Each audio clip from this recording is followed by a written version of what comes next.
Malawakang ulan patuloy pa rin iiral sa buong bahagi ng Luzon area kabilang na ang Metro Manila. Pero yung tindi na magiging ulan nito, tatalakayin natin. Bagyong Krising inaasahan na magiging tropical storm na ngayong araw. Pero walang nakikitaan na ito'y maglalandfall na sa malaking kalupaan ng Lodo Luzon. Babuyan or Batanes Group of Islands tatawirin ito ngayong araw. Pero mas lalakas pa ba ito mahigit sa tropical storm? Alamin.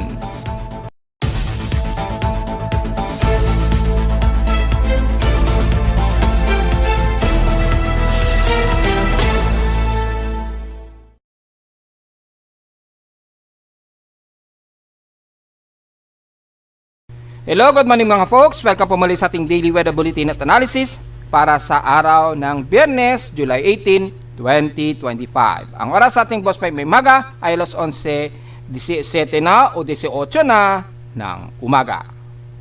Patuloy pa rin tayo makakaranas dito sa buong bahagi ng Luzon, mapasado Luzon man yan hanggang extreme Northern Luzon na kung saan mas malapit ang range nitong si Tropical Depression Krising, pero inaasahan na magiging tropical storm ngayon yan anytime ngayon. Hindi pa siya kasi nag-i-indicate sa aking tropical weather disturbance monitoring. So, expected pa rin na abot na yan sa tropical storm dahil nakataas na yung forecast niya ngayong araw ay mas magkakaroon na siya ng intensification slowly into tropical storm category. Sa ngayon makikita sa ating Doppler radar imagery ang malawakan nito ng mga light drizzle rains. Kaya mapapansin ninyo ngayong araw sa Metro Manila hindi grabe ang buhos ng ulan sa atin sa Metro Manila at karatig ng Northern Luzon. Well, ipapaliwanag natin yan dahil actually pinapaliwanag ko na po kung ano ang rason kung bakit hindi matindi ang buhos ng ulan. Although halos magiging intermittent at maghapon naman ang mga buhos ng mga katamtamang ulan maghapon. At makikita natin sa Doppler radar imagery na ang mass concentration ng mga heavy rain showers ay nandito sa karagatan po ng east coast ng ating bansa sa Northern Luzon. Hindi masyado nagpapang-abot sa may bahagi ng kalupaan, kaya yung pag-ulan natin dito mula sa buong Central Luzon kasama na ang Metro Manila at Southern Luzon, mga madalas katamtaman ang nagiging pag-ulan. So medyo manageable po ang magiging pagbaha kung sakali sa inyong lugar, lalo na sa iba ng Southern Luzon na kung saan kasabay pa rin ang paghatak sa ating habagat. At dahil manageable naman ang ulan, medyo good news na po ito. Ingat na lamang po sa maalon na lamang kung kayo ay nakatira sa mga baybayin. At sa bugso naman ng hangin dala pa rin ng sirkulasyon o monsoon gyre effect nitong si Krising. At kasabay nga po ng nahahatak na habagat mula rito sa timog kanluran ng ating bansa. So sa mga may lakad pa rin ngayong araw ay magdala na lamang ng payong. At kung sakaling malakas ang ulan sa inyong lugar, ay biwari na lamang sa biglaang pagbaha. Pero again, manageable naman ang magiging baha ngayong araw. So yun ang medyo magiging good news sa atin ha. Hindi kagaya ng mga nakaraang bagyo na dumadaan, talagang biglaang buhos at mapakalakas ang buhos ng ulan na nagbunsod nga po ng biglaang lubog sa baha ang iba't ibang probinsya natin. Ngayon, medyo manageable naman siya. So yun ang magiging good news sa ngayon. Sa ating current conditions, gloomy. So napaka-overcast natin, napaka-gloomy at overcast at mahangin ang umiiral ngayon dito sa amin sa Caloocan. So indicated nga po siya na mahangin sa amin. Pumapalo yung aming wind speed na hanggang 30 to 64 kilometers per hour. And in wind run, yung matagalang bugso ng hangin, yung lakas ng hangin, at ang bugso umaabot sa amin pa rin ng 57 kilometers per hour. Yung bumubugso sa Metro Manila. So sa malapit sa pinaka sentro ng bagyo, since ang Central Luzon at ilang bahagi dyan sa may bandang Northern Luzon, tropical cyclone wind signal number 1 na itinaas ni Pag-asa. Pero dyan sa may bandang dulo ng Cagayan Valley kasama ng Ilocos Norte, Mountain Province ay nakataas sa tropical cyclone wind signal number 2 ayon yan sa report ni Pag-asa kaninang alas 8 ng umaga. So since nakataas dyan ay asahan pa rin natin ang mga tuloy-tuloy na intermittent rain showers, bagamat manageable naman ang kasalukuyang buhos ng ulan nito. Sana medyo ganyan lamang na katamtaman ang buhos ng ulan para nakokontrol naman ang mabilisang pagbaha. At least bago man lang tumaas ang tubig baha, nakakalabas na ito ng karagatan. Yun ang mas maganda kasi yung malakas na sobrang torrential rains ang buhos, lumalagpas ng 500 mm, yun ang hindi maganda. So medyo manageable sa amin, maging dito sa Metro Manila, at kita naman natin ay kakaunti lamang ang naging accumulated rainfall dito sa amin sa Caloocan. Sa last sa picture nitala ng weather station kaninang 12:01 AM ng madaling araw ay nakapagtala kami ng lowest of 25.5 degrees Celsius. Kahapon mababa ang aming highest air temperature, 29.6 degrees Celsius lamang. Kahapon ito ng umaga at 10:23 AM. Ibig sabihin lamang wala tayong komento sa heat index, ay matiling mababa ang ating heat index, 37.5 degrees Celsius lamang. So sa magiging forecast ng heat index, mostly zero o halos mabababa ang lahat ng heat index natin sa buong Luzon ngayong araw. Pero tingnan natin sa may bandang Mindanao siguro, tingnan natin kung medyo tumataas ang heat index. Dito sa atin wala tayo magiging report ng heat index dahil matik naman mula pa kahapon sobrang gloomy at maulan na tayo dito sa buong Luzon. Kaya diretso agad tayo sa mas mababa. Unahin natin ang Davao City kung mas maalinsangan sa kanila. Well, mukhang bahagyang mataas ng konti, maabot ng 37 degrees Celsius ang inyong heat index yan. So medyo mababa pa rin, medyo manageable pa rin. At least hindi naman pumapalo ng 40 degrees Celsius, so wala tayong magiging problema. Maging sa Zamboanga Peninsula, yan. Inuna na natin yung Katimugan kasi yung bandang Visayas at Luzon, expected mababa na talaga yan. Dahil nga po sa sitwasyon natin sa lagay ng panahon. Sa Zamboanga Peninsula, wala rin problema, despite na mas inuulan kami sa Luzon. Sa may bandang Cebu naman ay madalas maulan din, kaya mababa rin ng heat index. So wala tayong magiging komento sa heat index ngayong araw mga folks, dahil halos malawakan po at kalat-kalat ang pag-ulan sa halos buong bansa. Kung tatabi naman natin sa PX Stream in past 24 hours, nangunguna ang hinatuan sa may pinaka-highest air temperature so far dyan sa silangan ng Mindanao na 34.6 degrees Celsius. So medyo maaraw siguro sa inyo, katamtaman ang panahon, kaya medyo mataas ang inyong air temperature. Sa lowest temperature sa Baguio, stationary lamang sa 17.4 degrees Celsius ang lowest air temperature dyan sa Baguio. Expected, inuulan din kayo dyan. Sa Inola naman, well, ang Dagupan nakaranas ng 95 mm na grabing total rainfall. Pero kami sa Caloocan ay kahapon ay 9 mm lamang, at kasalukuyan ngayong araw ay 9 mm din ang total rainfall. So makikita ninyo, mahina lamang at katamtaman ang buhos lamang ng ulan sa Metro Manila. So, hindi ganon katindi ang naging hatak. Ngayon naman ang medyo good side kapag ang isang bagyo ay nasa monsoon depression. Hindi siya masyadong malakas ang acceleration. So, ipapaliwanag natin muli kung ano ba yung differences ng monsoon depression at bakit mahina ang naibubugan ng bagyo natin dito sa Luzon. Hindi kagaya ng mga nakaraang bagyo, talagang mas masungit. So ipapaliwanag natin yan mga folks. Hintay lamang tayo mamaya. Report lang muna tayo sa ating lagay ng panahon ngayon. Outside humidity, well, obvious naman po ay 100% na yan, automatic. Pero sa amin, sa reading ng aking weather station, 92%. Bumaba ito ng 3% since last hour. So 999 hectopascals na po. So under very low pressure area na po dito sa amin sa Caloocan. So very low pressure area na po ang nababalot sa buong Metro Manila. Well, ibig sabihin lamang malapit lamang sa atin ang bagyong si Krising. Mabagal lamang pagbaba nito since last hour. So mga 999 to 1000 hectopascals po. So considering tropical depression category in range yan to tropical storm. High tide na low tide status, so medyo low tide pa ng bahagya, pero asahan na natin ang matinding alon sa buong bahagi ng Nolo Luzon sa mga baybayin natin. Kung sisilipin natin ang global forecast assessment natin for significant wave height, ayan, mula kahapon ay umaabot pa rin sa 1.25 to 2.5 meters ang alon sa buong kanluran at silangang baybayin ng ating bansa. Lalo na yan sa mga ng extreme Nolo Luzon, totally ay delikado pong pumalaot, lalo na yung mga maliliit nating mga mangingisda. Napakadelikado po, lalo na yung monsoon trough ay malakas po ang puwersa niyan, lalo na din sa may ibang kanluran ng Luzon hanggang South Luzon po, kabilang na ang bandang Palawan. Sa silangan, ganun din. Medyo delikado pa rin sa may silangan ng Nodo Luzon hanggang Southeastern Luzon pa rin. Ayun, malakas po yung gyre, yung monsoon gyre dito sa timog silangan ng Luzon. Malakas po yung gyre niyan, ay naabot ng more than 64 to 75 kilometers per hour.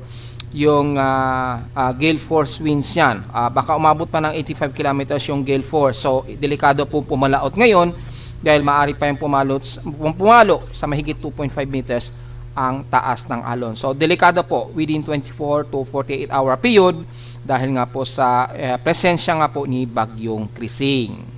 So, sa ating almanak, sumikat ang haring araw kaninang 5:35 AM at inasang lulubog po ito mamayang 6:29 PM. At ang ating 49% illuminated last quarter na ito ng ating buwan ay magmo-moonrise ito mamayang gabi na po 11:54 PM at bukas na ng hapon o ng tanghaling tapat ng 12 o'clock PM naman ito lulubog. Ibig sabihin lamang ay palubog pa lamang yung ating buwan na nasa 7 degree elevation.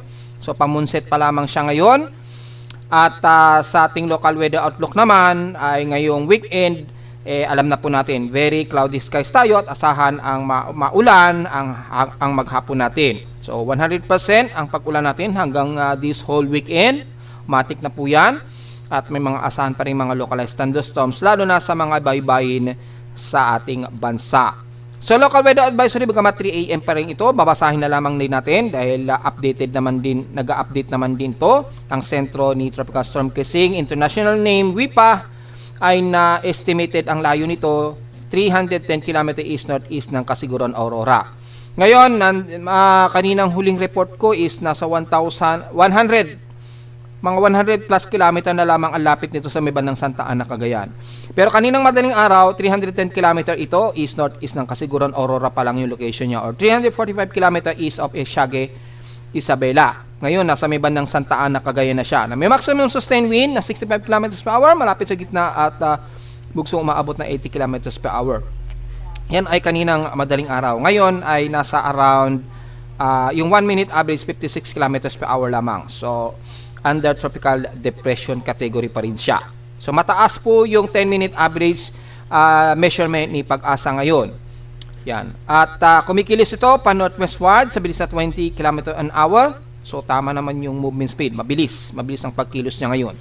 Kaya halos within 24 hour, ngayong araw, nandyan na yan sa may bandang kaluran na yan ng karagatan ng Nodo Luzon na. Diyan sa may bandang Ilocos region, sa may karagatan na siya. So, mabilis ang pagkilos niya. Within 24 hour agad natatawid na niya ang buong Luzon area. So, diretso agad sa ginagamit na satellite imaging, makikita po yung water vapor, sobrang lawak po, more than 50 mm pa rin ang indicated dito. Apektado pa rin ang buong kanluran at silangang bahagi ng South Luzon at Eastern Visayas. So, gaya kahapon ay wala tayong magiging komento pa rin dahil tuloy-tuloy pa rin tayo makakaroon ng mga intermittent rain showers. Ang medyo good news nga lang gaya na aking sinasabi ay mostly mga mahihina at katamtamang buhos ng ulan nito. Bagamat tipid ang buhos ng ulan pero magiging tuloy-tuloy naman yan halos maghapon. Dahil nga po sa malakas ang sirkulasyon at napaka-broad ng sirkulasyon nitong si Krising. Yan, hirap na hirap siyang mag-intensify sa sobrang bigat ng resistance ng monsoon jar sa kanya habang humahalo ang hatak sa ating habagat at yung monsoon jar system sa kanya dito sa southern quadrant. Kaya pinipilit niyang hilahin ang lahat ng hangin at ulap dito sa katimugang bahagi niya. Kaya medyo ganun na lamang kabagal ang intensification niya at yung sungit niya ay hindi ganun katindi. Kaya yung pag-ulan dito sa may bandang kaluran at silangan ay inaasahan pa rin natin maglalaro between 50 mm pataas. At base sa ating accumulated rainfall forecast, kung sisilipin natin sa forecast mula kay Windy para sa instance ng accumulated rainfall in 3 days, yan, madalas gumagamit sila ng accumulated rainfall. So makikita natin sa west portion, sa post ko na yan, naglalaro mga between 74 to 180 to, ayan, dito sa may bandang Visayas 230. So pinakamataas mga 250 mm ang inaasahang accumulated rainfall. Ayan, no.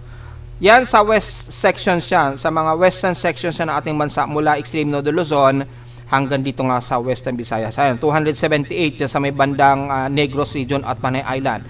Aabot pa ng hanggang 278.2 mm within 3 days po yan na kapag tuloy-tuloy ang ulan. Sa may bandang east portions naman ay mga naglalaro lamang mga between 46 hanggang mga at least mga 161 na ngayon. Ayan o. Ayan, mga 170. So mga at least mga hanggang 200 mm ang approximate. Within 3 days ang inaasang accumulated rainfall. So mapapansin ninyo, hindi ganon katindi ang buhos ng ulan natin sa bansa. Maliban na lamang dito sa ibang bahagi ng kanluran ng bansa natin, umaabot pa ng more than 200 mm dahil sa patuloy pa rin ang pag-iral ng hatak sa ating habagat, lalo na sa Southern Luzon area. So kasama na ang west portions ng Visayas at Palawan. So medyo mas dyan sa inyo ay mas malaki pa rin ang buhos ng ulan sa inyo kumpara dito sa may bandang silangan ng Nodo Luzon. Sa may bandang extreme Nodo Luzon, pamapalo pa rin sa mahigit 200 o 220 mm ang accumulated rainfall within 3 days po yan.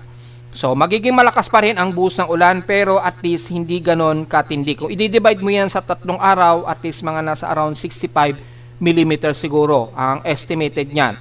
I-divide nyo yan sa 3 araw. So mababa lamang, hindi ganon katindi ang magiging pag-ulan natin within 24 hours lang. Yun, wag lang siya umaabot talaga ng more than 100 mm sa loob ng isang araw.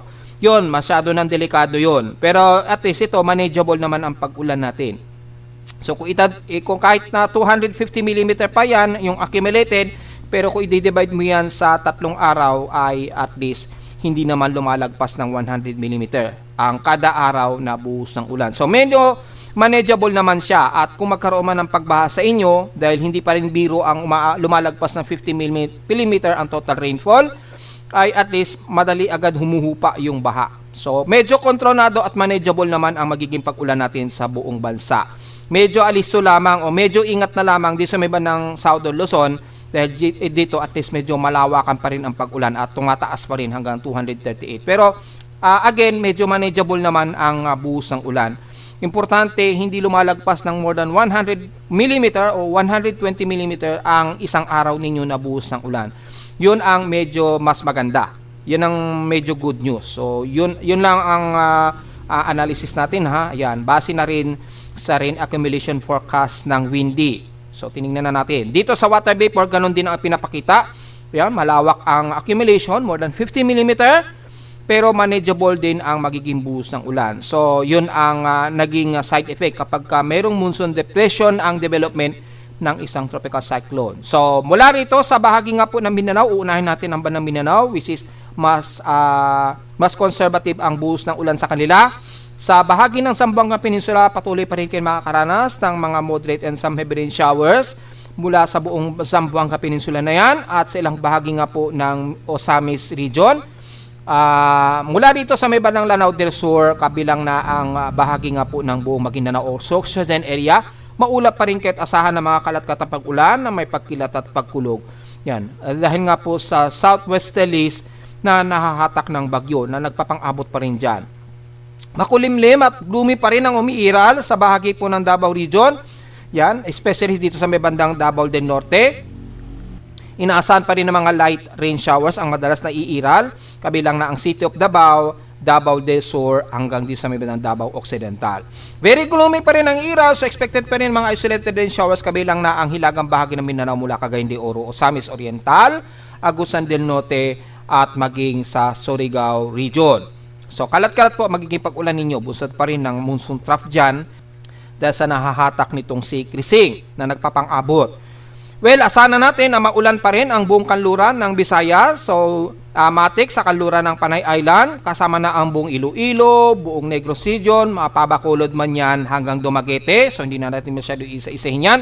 Pag sinabing intermittent scattered rain showers ay ibig sabihin magkakaroon man ng mahina o moderate na ulan sa buong area na yan, pero magiging halos maghapon ang buhos ng ulan. Ganon din ang iiral sa may bandang Cebu.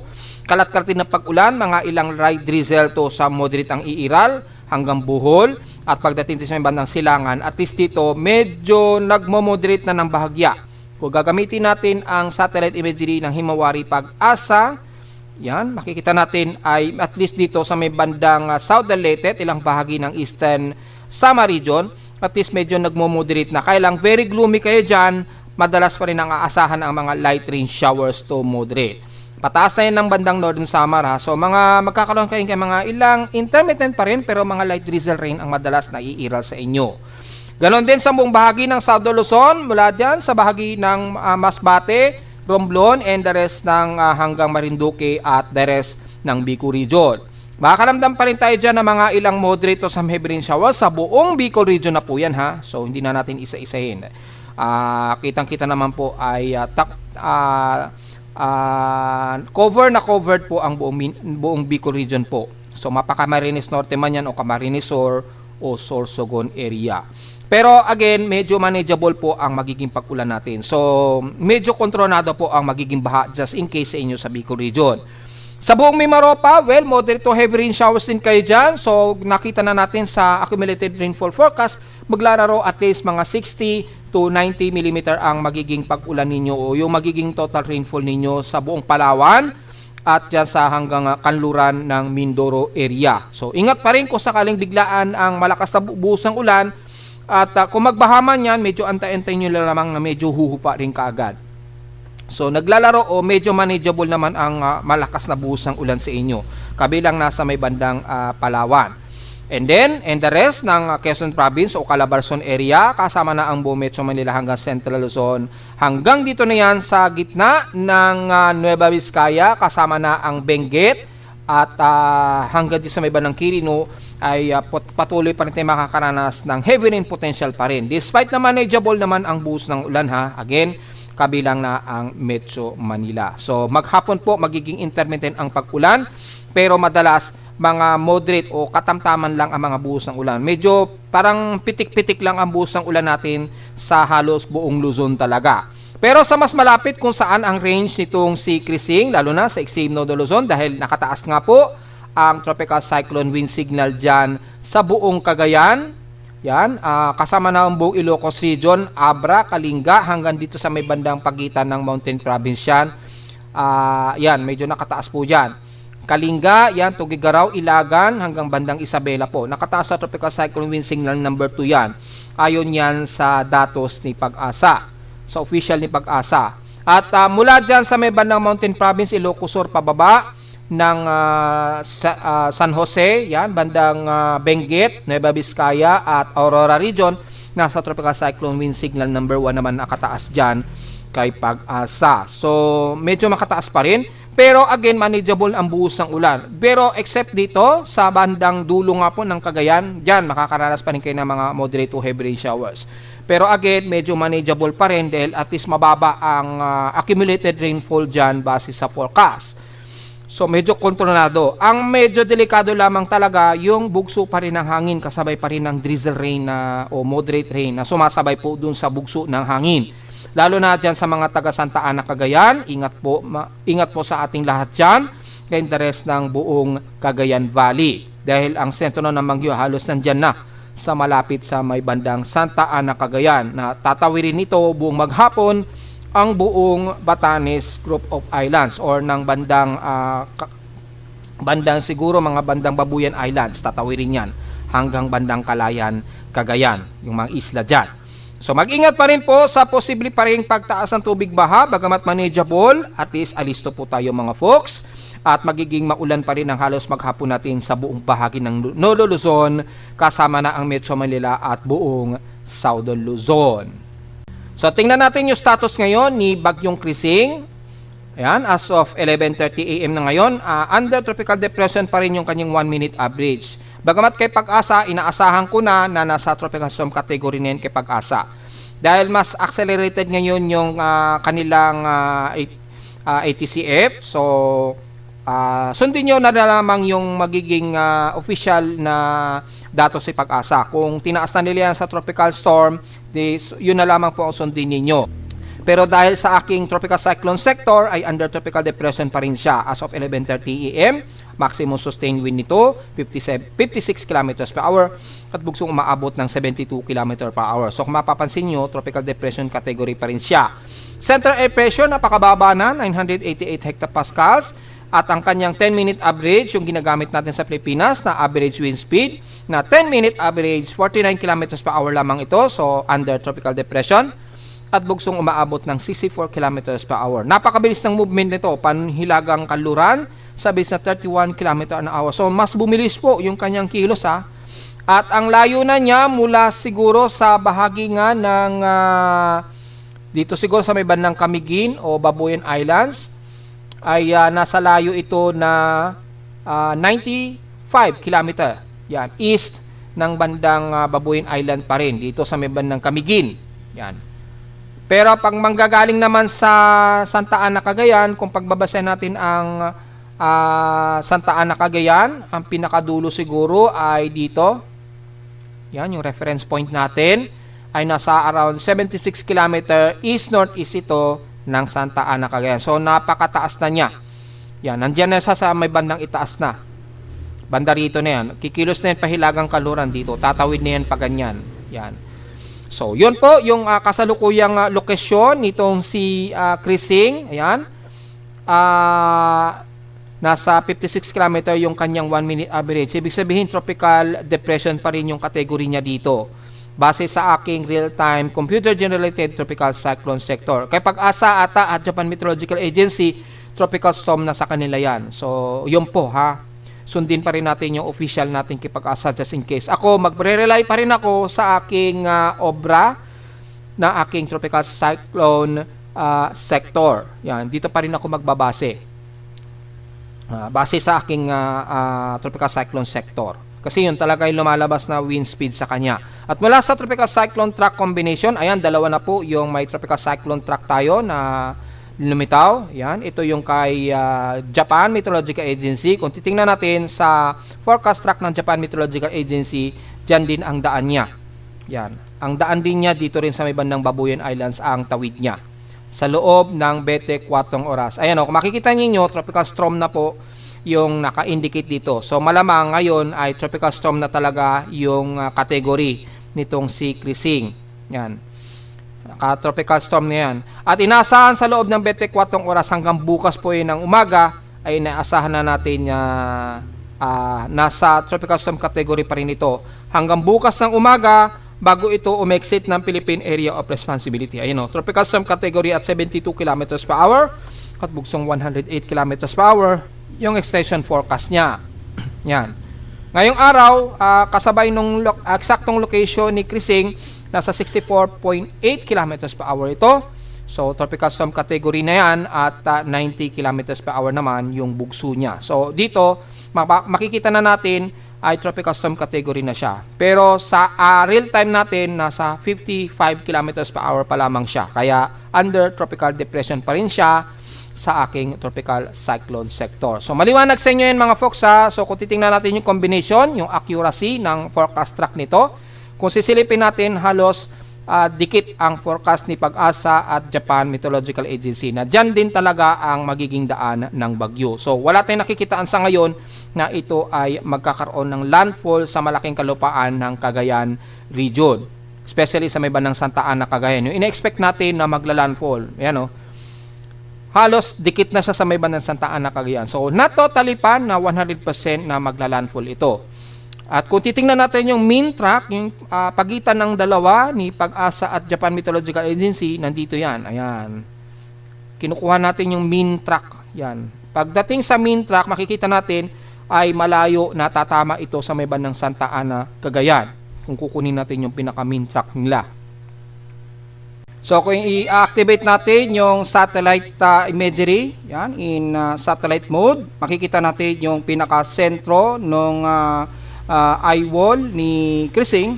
Ayan, makikita po na halos dito yan, babalandra. Halos didikit lamang siya sa may bandang Santa Ana, Cagayan. So, kitang-kita po yan sa actual satellite imagery. At makikita po ang napaka-broad ng kanyang center eye wall. Kaya, ganun na lamang na mapapansin natin ay hindi ganun kasungit ang naging dala nitong si Crising po. Nagkaroon siya ng napakalawak na resistance at napakadami o napakabigat ng dala niya. At hindi masyado o nahihirapan siyang mag-circulate dahil sa sobrang lawak nga po ng kanyang center eye wall. Kaya sa sobrang lawak ng kanyang center eye wall ay nahirapan itong magkaroon ng producing na malakas na velocity ng hangin. So, kung titingnan natin sa pinaka-floating satellite niya para mas malinaw, ay makikita naman ninyo yung pinaka-central eye wall ay halos ito lamang yan, didikit dito sa may bandang Santa Ana, Cagayan. Ayan, at yung kanyang gyre system na nahahatak mula dito sa may bandang Timog Kanluran naman ay nagdulot sa kanya ng napakataas na resistance, kaya hindi ganon ka-accelerate ng kanyang wind velocity. Kaya sa iba't ibang mga weather agencies, tinawag yan na monsoon depression. Yan.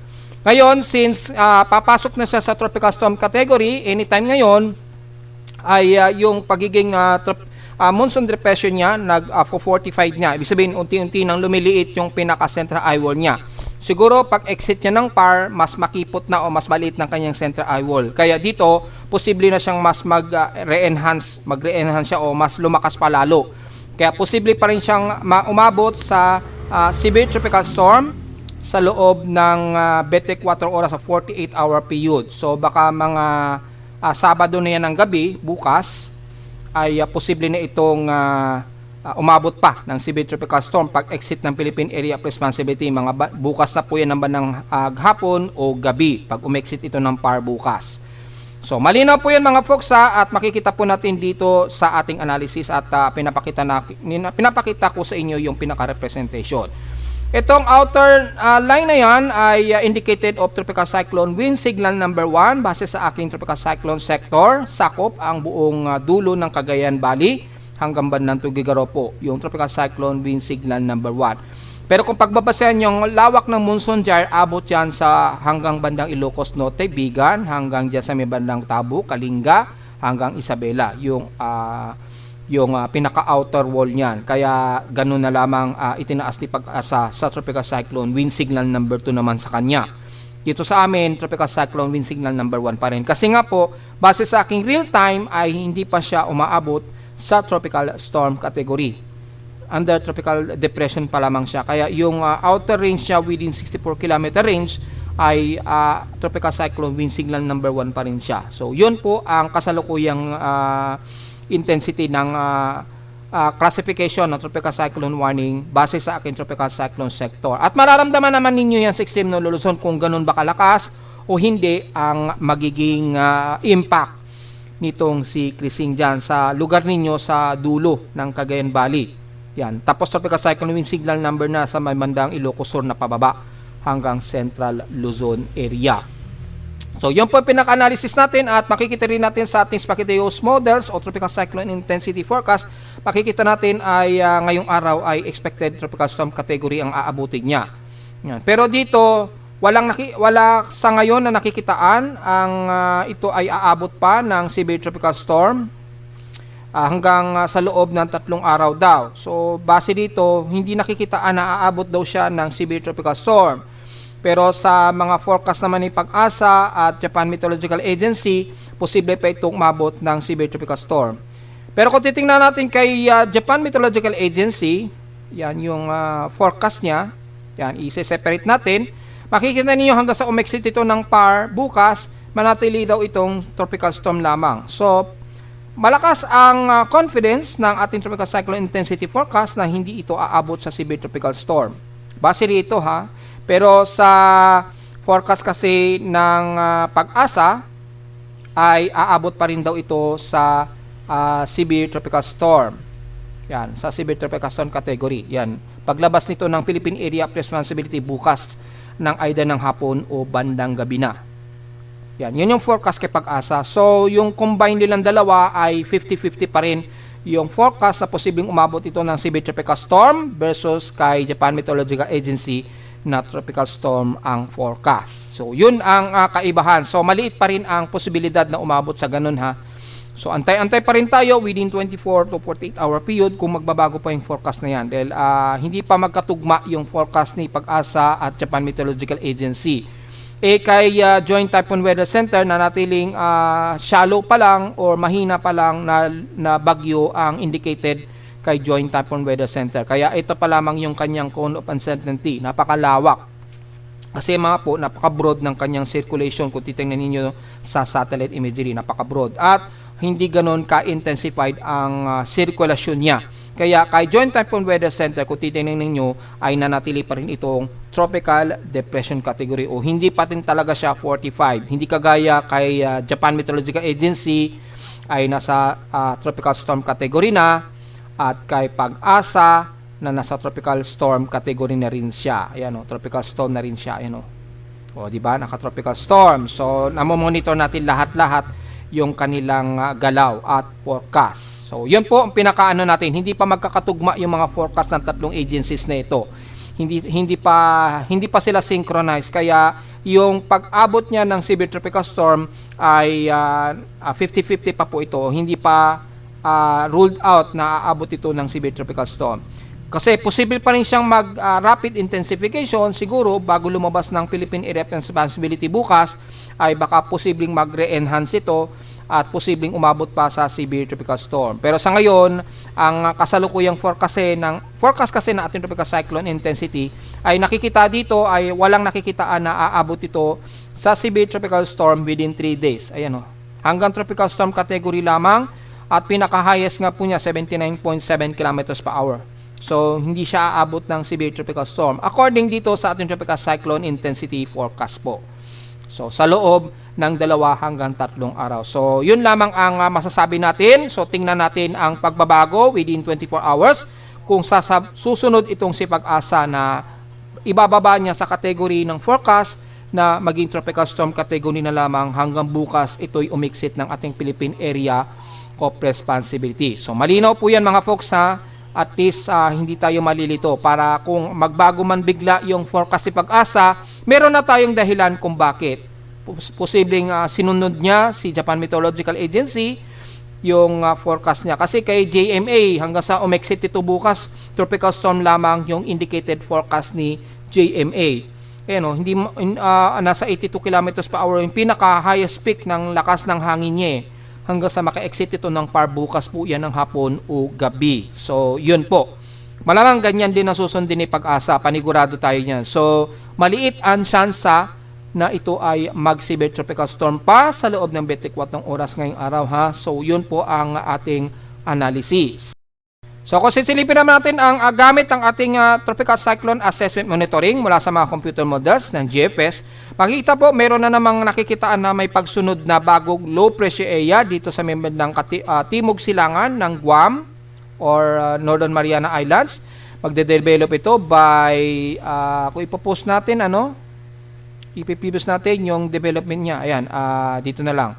Yan, by July 21 to 23. Yan, mga by July 21 to 23. Manggagaling siya sa may bandang Yap Islands, kung doon nagkakamali. Bandang Yap Islands ito mamumuo by July 21. So, Monday, next week. Next week po, may bago daw na nakikitaan si GFS na may bagong low pressure area na mamataan. Timog Silangan ito ng Guam. Habang itong si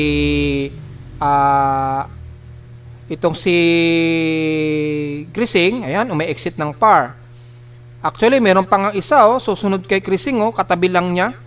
Pagpasok po ng linggo, this coming Sunday, mayroong bagong low pressure area dahil sa epekto ng monsoon jar. Well, titingnan po natin kung may mangyayari niya na. Ayan, after lumayo nitong si Grising, this weekend, hanggang bukas po, paglabas ng PAR, mukhang may mabubuo na naman na bagong low pressure area. So, tingnan po natin kung mangyayari ito. Tapos may pangalawa na naman na susunod sa kanya. Dito nga po sa Timog Silangan ng Guam.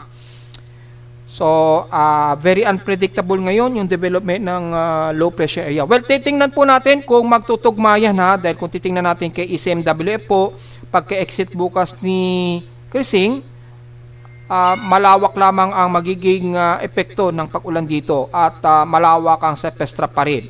At kasabay ng paghatak sa ating habagat sa kanluran, wala namang nakikitaan si ECMWF na may susunod na 2 bagong low pressure area. So far, Pero may tropical wave na iiral dito sa member ng Silangan ng Nodo Luzon. So take note yan. Hanggang this coming week na po yan, mga Monday or Tuesday.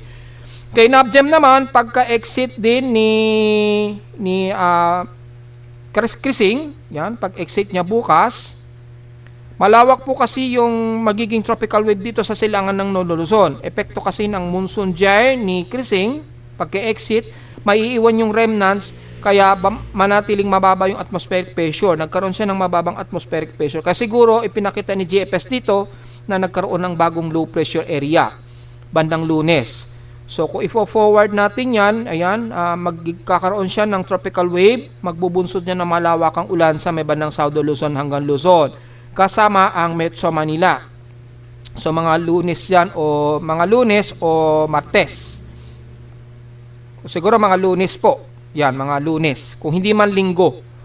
Yan, ang progress ng forecast na yan. So, uncertain pa, pero malinaw lamang dito ay parehong may nakikitaan si NABGEM at GFS na may kasunod na low pressure area. Ayan, manggagaling naman ito kay NABGEM dito sa silangan ng Nodo Luzon naman.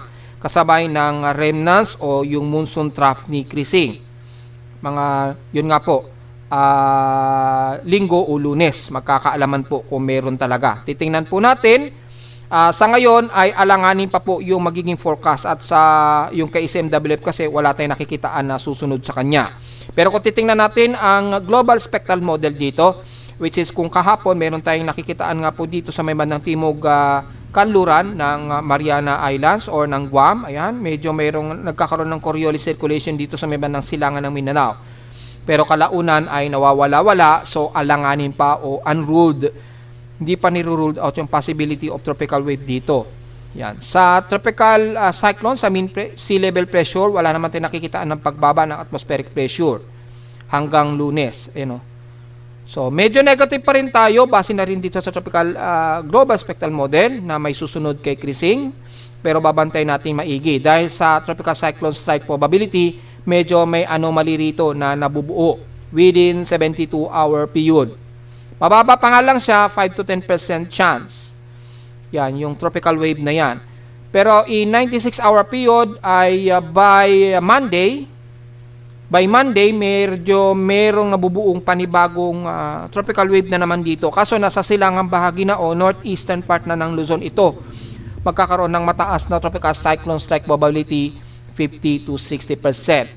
So, posibleng may bagong kasunod na low pressure area. So, tingnan natin within 96-hour period kung itong nakikitaan dito sa Tropical Cyclone Activity Genesis, courtesy of ECMWF, ay posible nga pong mangyari na may mabuo tayong bagong low pressure area na katulad sa ipinapakita ng GFS at kay NABGEM. Ayan, ito yon. So, tingnan natin. Dahil yung ating real time sa West Pacific Basin ay itong status pa lamang ni Krising ang pinapakitaan. Napakalawak po yung kanyang outer circulation, kaya hirap talaga si Krising na mag-intensify habang nandito yan sa may manang hilagang bahagi ng Luzon. Ayun, very favorable at may nakikitaan nga po ng isang bagong favorable na naman sa silangan ng Mindanao. So ito ay medyo tututukan natin ito. Yan, posibleng magkaroon ng tropical wave dyan. Yung horizontal, mataas na din. Yan, medyo moderate high na rin siya. So, babantay natin itong maigi. At napakaalanganin pa ng kanyang vorticity dahil walang nakikitaan dito. Pero yung favorability, medyo mataas na. At yung kanyang horizontal probability of tropical cyclone formation, medyo moderate na rin siya. Tumataas na. Malamang dahil yan sa influence siguro ng outer trough at sa continuous pool na dulot nga po ng monsoon gyre, kaya nagkaroon po ng pattering na ganito. So expected po na may mga mabubuong tropical wave pa rin dito sa silangang bahagi pa rin ng ating bansa anytime. So sa lagay naman natin ng water level, lalo na sa mga ilog natin sa Metro Manila, bahagyang tumaas na rin ang bahagi pa rin ng Rodriguez. Ayan, sa San Jose, so ingat po kung sakali lang na lumakas ang buhos ng ulan. Dito naman sa may bandang Green Hills, sa may San Juan, ay mataas na rin yung critical, halos nagra-rising na rin siya into 13 meters. At yung sa Pandakan, nagra-rising na rin yung kanyang level, yung level ng ilog. So medyo kontrolado pa naman, wag lang tumodo ang buhos ng ulan po dahil posible pong magkaroon ng pagbaha dyan sa may bandang San Juan at dito sa may bandang Pandakan kung sakali, lalo na't malapit dyan sa may bandang Pasig River pa. Yan lamang po pinaka-latest natin sa posibleng mga babahain kung sakali. Pero so ngayon ay manageable naman yung ating mga ilog dahil hindi naman maging grabe ang buhos ng ulan. Sa ating water level dams naman ay kaya pa po at hindi pa naman umaapaw o wala pa namang umaapaw sa anumang dam natin, especially dito sa bahagi ng Nodo Luzon, kung saan ay may mga intermittent rain showers pa rin. So hindi pa naman siya nag-critical gaya ni Angat Dam. Hindi pa naman umaabot sa 200 yung kanyang maximum water level. Ganun din kay Ipo Dam. So medyo manageable pa naman. Well, kung titingnan natin kay Ipo Dam, halos umaapaw na rin pala sa kanya. Yun, 100.22 meters na po pala si Ipo Dam. Which is yung pinaka-normal high, yung magbago siya mag-critical 101 meters. So halos paapaw na rin itong si Ipo Dam. Si Lamesa Dam, ganun din, halos paapaw na rin siya. Halos mag-80 na rin. Nako, halos aapaw na pala ito. Itong itong Ipo Dam at Lamesa Dam. Kay Ambuklaw din, halos umaapaw na rin. Malapit na, 749 meters na over 752 meters yung critical level. Kay Binga Dam, halos aapaw na rin, 572.87 over 575. So mukhang umaapaw yung mga dam na natin, ha. Dito kay Magat Dam at Kaliraya, okay naman. Maliban na lamang dito, mukhang umaapaw na rin yung mga dam natin, except kay Angat Dam. Kaya-kaya pa kay Angat Dam. Pero mula kay Ipo Dam hanggang kay Binga, mukhang umaapaw na rin yung kanilang water reserve. So hindi natin alam kung magbubukas ng gate yung hydrological center natin dahil halos paapaw na rin yung ating mga dams. Samantala sa Ulat Tindol, after ng mga sunod-sunod na pagyanig, yung aftershocks dyan sa may bandang Alaska Peninsula na nakapagtala nga po ng magnitude 7.3 na pagyanig. Ay mula sa aking seismograph sa Caloocan, so far wala naman masyadong nadetect tayo na panibagong aftershocks mula sa Alaska Peninsula at dito sa malapit sa Pilipinas, wala naman. So diretso agad tayo sa recording earthquakes ni PBOX. Kokonti pa lamang yung initiated na earthquake total at wala pa naman tayo naitala na magnitude 4.0, so walang masyadong problema. Yan, sa International Seismic Network ay so far ay mga mahihina pa rin ang mga pagyanig. At kung titingnan natin dito sa may bandang Alaskan Peninsula, yan, so far ay walang masyadong latest na incoming stronger earthquakes. So walang bago. At sa paligid dito sa bandang Pacific Ring ay wala naman.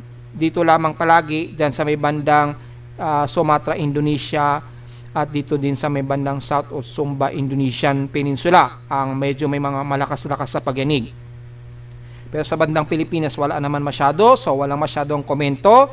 Maging alisto pa rin tayo sa anumang oras, lalo na kumakalma na naman ang ating pagyanig. Mula sa ating historical earthquake naman, for the month of July, kung nakakailang total na, abot na ba sa 600? Mahigit ang total earthquakes natin. Well, kung titignan natin sa ngayong araw, 542 po ang total earthquakes. 522 sa magnitude 2.0 pataas, 18 sa magnitude 4.0 at 2 magnitude 5.0. So, nanatiling medyo konti pa rin, pero alisto pa rin tayo lalo na sa katimugang bahagi ng Mindanao o timog silangan ng Visayas at Mindanao. Ingat po sa may mga biglaang pasok ng mga aftershocks. At narito naman ating 3-day weather forecast para sa araw ng Biyernes, July 18, 2025.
At hanggang dito na lang po ating Daily Weather Bulletin at Analysis para sa araw ng Biyernes, July 18, 2025. Huwag mong kalimutan na mag-like, share, subscribe po sa ating YouTube channel. Visit lamang anytime sa ating website na www.bimoweather.com para sa iba pang detalye na gusto malaman na hindi natin isama ngayong magtanghaling tapat na sa ating report.